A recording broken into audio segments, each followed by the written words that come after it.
We are going to go through challenges, tests, and trials in life. Here's some good news. This is a truth that I've learned. Life is a series of challenges and tests. It just is. Life is going to be tested.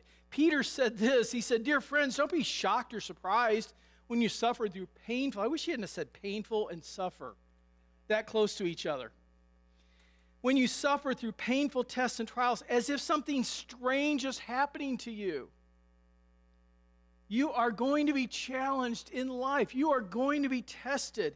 And it's not that God is mad at you, or he's against you, or that you did something wrong to upset him, and therefore your life is being turned upside down. Now, God could, of course, he has the ability to take away all your pain and make you very comfortable, doesn't he? I know what you want to ask. Then why doesn't he? And you've heard me answer this probably 100 times from this stage. That given the choice between God making you comfortable or shaping your character, God always chooses character over comfort. He just does. You can say, well, I vote for the comfort part. And God says, well, I don't. Guess who wins? I mean, you can go through a trial or challenge in life, kicking and screaming and fighting all the way through and come out the other side upset and bitter and depressed. Or you can go through it going, wow, I'm glad that's over, but I'm a better person because of it.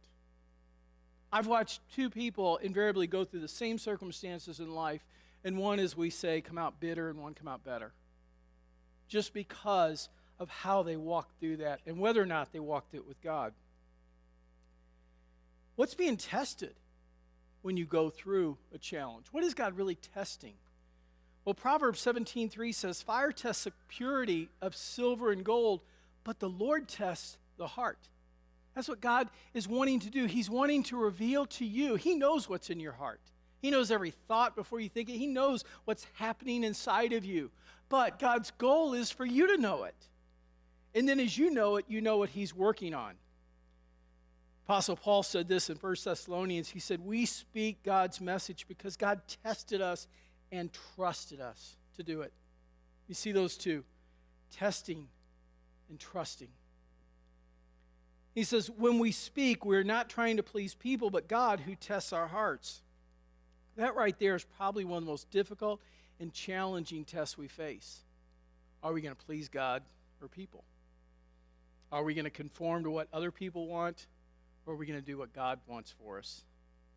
And I believe that testing is a regular thing in our life because testing always precedes trusting. Think about it. You're always tested before you're trusted. You start a new job and they give you some tasks to do. They're not going to give you the keys to the place. They're not going to put you over the budget. You're entrusted with more and more and more as you rise in rank, as you have more experience. We build trust and equity in relationships because we don't know each other. So we're not going to hand somebody the keys to our car if we don't know them. A guy at our house last night trying to sell us roof on our house. "Oh, we'll fix it for you. Just sign this paper here." And I said, "Well, why do you want me to sign?" He says, "Well, because we don't know you." And I said, "Well, that's the very reason I'm not going to sign it, because I don't know you." You might say I'm going to represent you, but and it's great that you're a Christian and everything, but still, we don't have any equity yet. You don't want to be mistrustful of people, but I think we're just cautious. I think of my daughter, our granddaughter, Lila. She's 10. And she's going to start dating in 10, 15 years.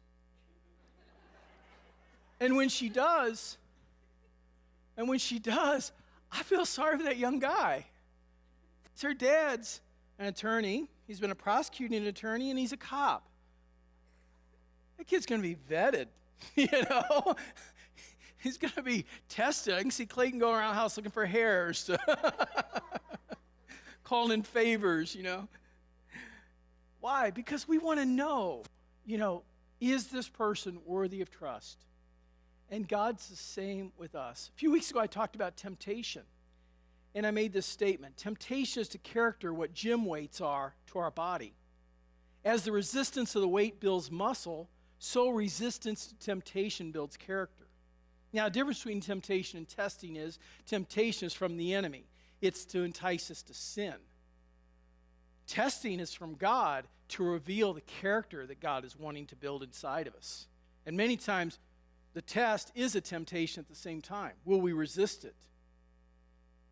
Another way to say it is this: God tests us with stress before he trusts us with success.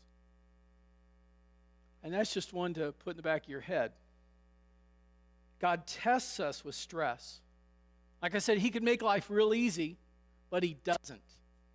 And if he's good, and we believe to our core that he is a good God, a merciful, a kind God, a good Father, if we believe that about God, and then he allows something in our life that is negative or challenging, we must embrace that as a test because he allowed it to come. And if he allowed it to come through our life, it's something he wants us to deal with. Jesus in the boat with the disciples, he's asleep. They're freaking out because the winds and waves are blowing. They're fishermen. They know they're about to go under. Jesus is asleep. Don't you think he could have made the journey smooth? They wake him up. Don't you care that we're dying? Which is not a great prayer. Don't you care? Threatening God is not an act of faith. I have people all the time tell me, oh yeah, me and God are fighting. I go, you might as well give in. I quit doing that about 40 years ago. I realized it didn't work. Just humble yourself, realize he's God. And Jesus gets up and speaks a word and the whole thing gets calm. What's the lesson? You didn't need to freak out.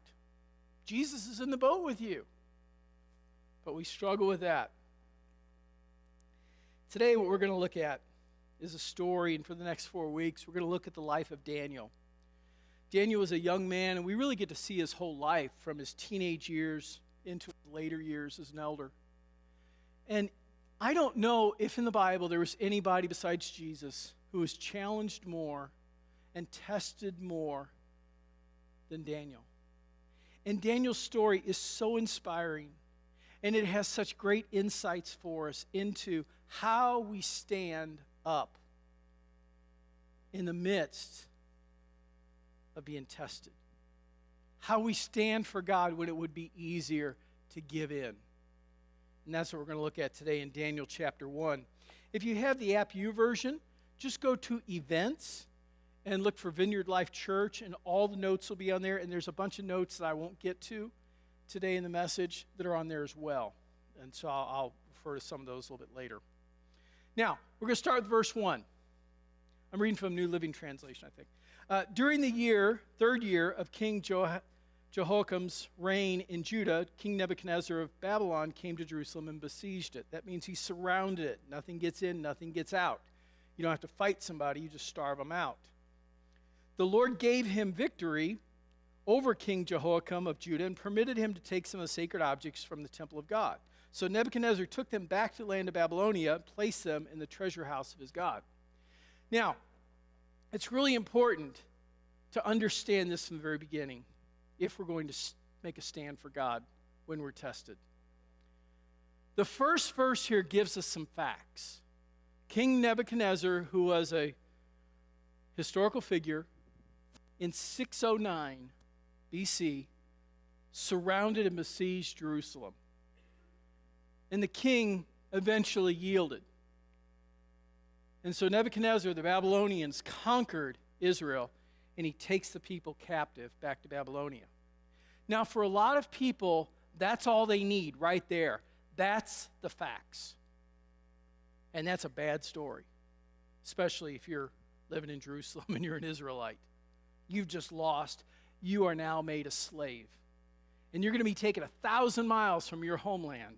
And God doesn't seem to be engaged right now. That's a bad day. But all of us have bad days like that. Maybe you get to work and you hear that they're downsizing. You're losing your job. Maybe you meet with the doctor and that biopsy wasn't good. and you get devastating news. Maybe you find something out about somebody that's betrayed you, someone you trusted. Whatever the circumstances might be, how we react at that point determines what our life is going to be like going forward.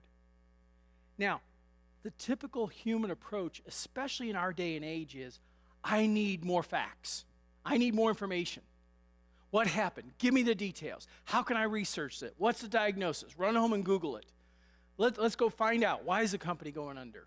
Why is this happening? Why did this person do this? And we're asking why questions over and over and over again because we feel like that if we can get enough information, the world will make sense again and we can somehow solve this problem. I work as a chaplain, and I work with in crisis situations all the time and do crisis intervention. And that's what people always want to know. Well, what happened? Give me all the details. Why did this person pass away, or why did this accident happen?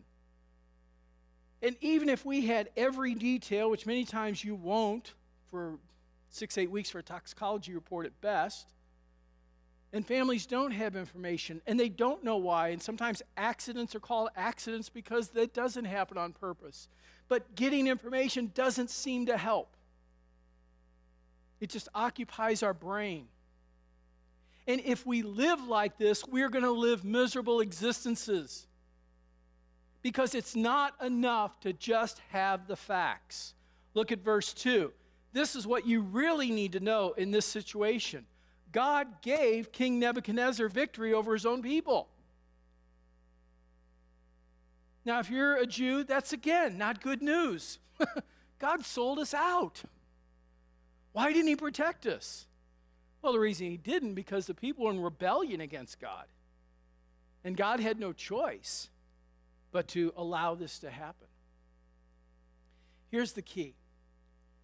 More important than the facts in every situation you're facing right now, more important than the facts is God's perspective.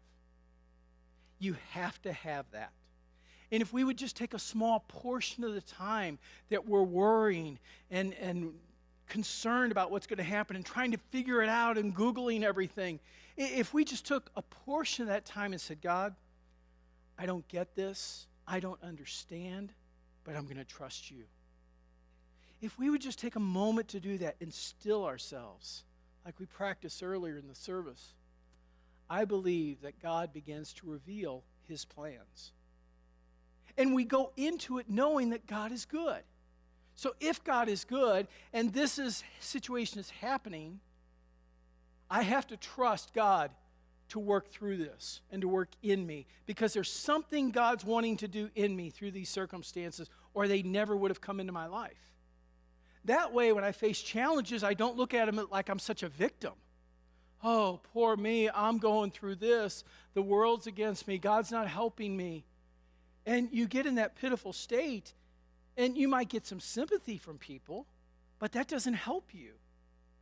What you need is God's perspective, so you can see it in the proper way and be able to address it from a standpoint of faith.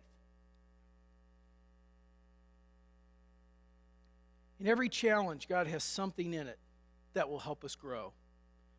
If God allowed it through into our lives, there's something that he wants us to get from it. And if we have that perspective, we just can't lose. And I'll tell you what, that will also shorten the trial.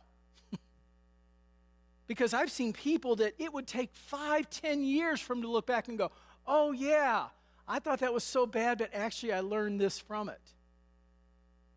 What if you get that while you're in the middle of it? I think it will shorten it.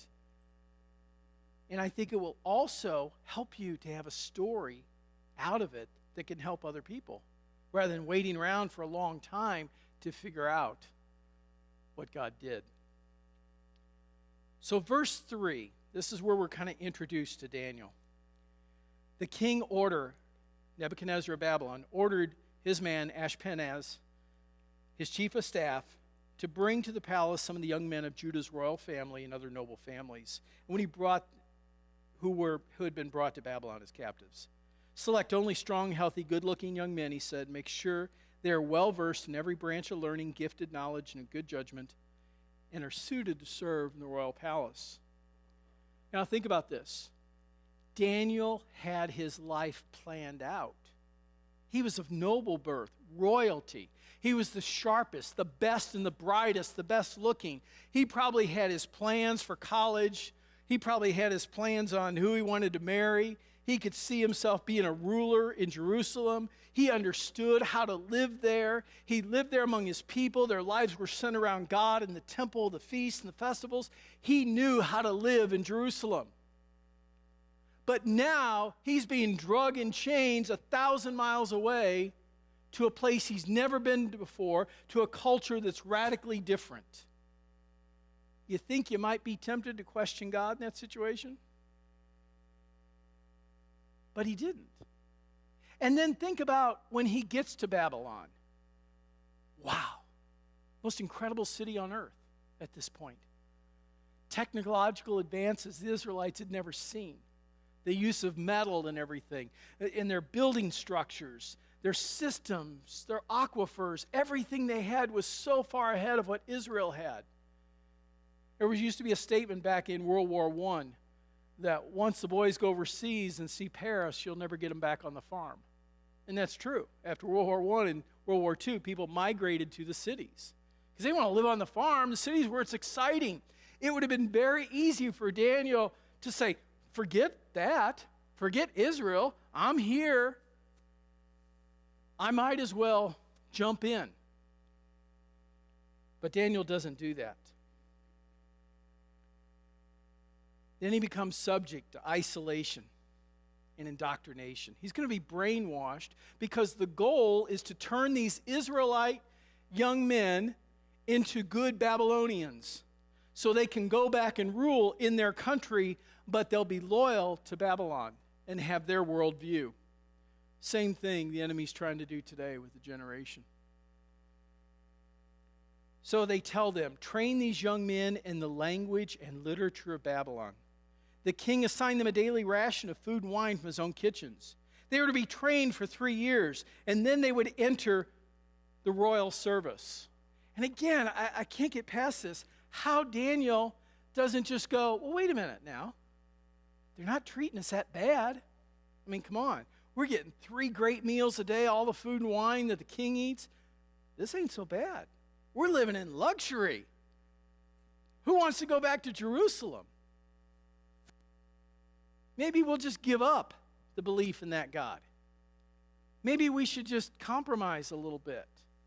Maybe we should just accept our circumstances, because when in Babylon, we would never do that, would we? We're people of faith. Well, he's not a believer, but he's really nice to me. And that's why you're with him. Well, yeah. We would never do that, right? First service, a single girl was sitting on the first row over here, and she goes, not anymore. It's real cute. I could hear it this close. And she didn't mean it for everybody to hear, but I did. That was great. When we are in situations, I've been tested in the spotlight. It's a lot easier to be tested in the spotlight when everybody's looking than it is to be tested in the dark when nobody is. I've been tested when I've had nothing. And I've been tested when I've been real successful. It's a harder test when you're successful. When you don't have anything, you're desperate. You need God. When you've got everything, you go, fine, I'm doing okay by myself. And you think somehow that you don't need God. See, this was the situation that Daniel faced. Moses said this. He said, never follow the crowd in doing wrong, and don't be swayed in your testimony by the mood of the majority. Only 35% of people in the U.S., according to George Barna in his studies last year, he said only 35% of people believe in moral absolutes. In other words, truth, it's always truth. That it's wrong to lie. It's wrong to cheat. It's wrong to steal. We should have morals. And the Bible teaches there's a certain morality. And if only 35% in the U.S. believe that, and 65% claim to be Christians, something's wrong, isn't it? Something doesn't make sense. That means half the people that claim to be Christians don't believe that the Bible's truth is really truth, or that we have to live by it. What happens is when we lose sight of our God-given identity and we start to be influenced by the culture around us, we forget who we are. And so one of the first things they wanted to do to change these young men was they gave them new names. Daniel, Hananiah, Mishael, and Azariah were 4 young men chosen all from the tribe of Judah. The chief of staff renamed them with these Babylonian names. Daniel was called Belteshazzar, Hananiah was called Shadrach, Mishael was called Meshach, and Azariah was called Winnebago. I'm just checking. Just making sure. Your name is the most important part of your identity. You think about it. When somebody calls your name, if you're in a crowd and somebody yells, "Hey, Joe," I don't turn around and go, "My name's not Joe." You know, I know they're not talking to me. I know they're talking to somebody else. But if they say, "Tony," I'm going to turn around. Because our name is what identifies us. Our names, I believe, are a lot more important than what we realize. Throughout the Bible, naming a child was a very significant event, and it meant something. I think today we treat that maybe with the wrong perspective. I believe if we will name our child with prophetic insight in what God shows us, what to name them, I believe that child will grow into a destiny that's tied to their name. Because they hear that over and over again, and we're telling them, this is who you are. This is what you were named. This is why we named you this. This is how the hand of God is on you, how it's going to be on you. When we just name somebody from our favorite TV show or something, you know, it might be trendy, but we miss that opportunity to really bring definition to their life. So they get renamed. By the way, in Jeremiah 1, God says to Jeremiah, "Before I formed you in the womb, I knew you. Before you were born, I set you apart. I appointed you as a prophet to the nations." God knows the destiny of somebody before they're born. So I believe he would be able to give you a name that would fit that child. I look forward at times, maybe in the future, if when we're doing child dedication, to know that child's name, to know the meaning of that name, and to prophetically speak that over, and for us as a body to pray that into that child and continue to remember that name and what that means. I think it would help them stay tied to God. Now, look at these names that they're changed to. It's interesting. It's only through recent biblical archaeology that we've actually learned what the Babylonian names really mean. So Daniel's name in Hebrew means God is my judge. Belteshazzar, the name they give him, means a lady who protects the king. I know. It's hard to be captain of the football team with that. Now, this also adds to another part I didn't mention. Along with being taken away from their homeland, along with being indoctrinated, all these young men were emasculated as well. Every one of them. Because they were made eunuchs so that they wouldn't be a threat to the king and his harem. So to say you are going from a man who follows God as your judge, now you are a lady who protects the king. Hananiah, his name meant Yahweh has been gracious, the Hebrew name for God. God's been gracious to me. Instead, it's changed to Shadrach, which means I am fearful of God. His whole view of God, from grace to fear, completely twisted. And that's what they want him to be known by. Mishael, who can compare to my God? No one. Instead, they name him Meshach, which means I am despised, humiliated. Azariah, Yahweh has helped. He's changed to Abednego, the servant of Nebo. Not sure if Nebo was a man or a god. But reality is every one of these names prior, their Hebrew names, all had a connection to God. Every Babylonian name had a connection to them. It was about them and their weakness, their failure, how unworthy they were. And I don't know if it's just because they were slaves, but this is what they wore. Now, Daniel, though, even through all of this, he never gave up. Cool thing is, I was reading this morning the rest of Daniel, and when you get in the later chapters of Daniel, Daniel not only survived all this, he thrived in it. God blessed him. He gave him favor. As he went through all these tests, he never got bitter. He never got angry. We don't see him rebelling against God, complaining and griping about his circumstances. He just knew God was in this for some purpose. And I don't know about you, but everything he went through, here's a young man that has his future that's going to be bright in Israel, and now he realizes he's going to spend the rest of his life unmarried, as a slave in a foreign kingdom. I think that's a hard assignment. But Daniel never gave up. Verse 8. But Daniel was determined. Man, what a strong statement. In light of everything he went through, Daniel was determined not to defile himself by eating the food and wine given him by the king. He couldn't control a lot in his life.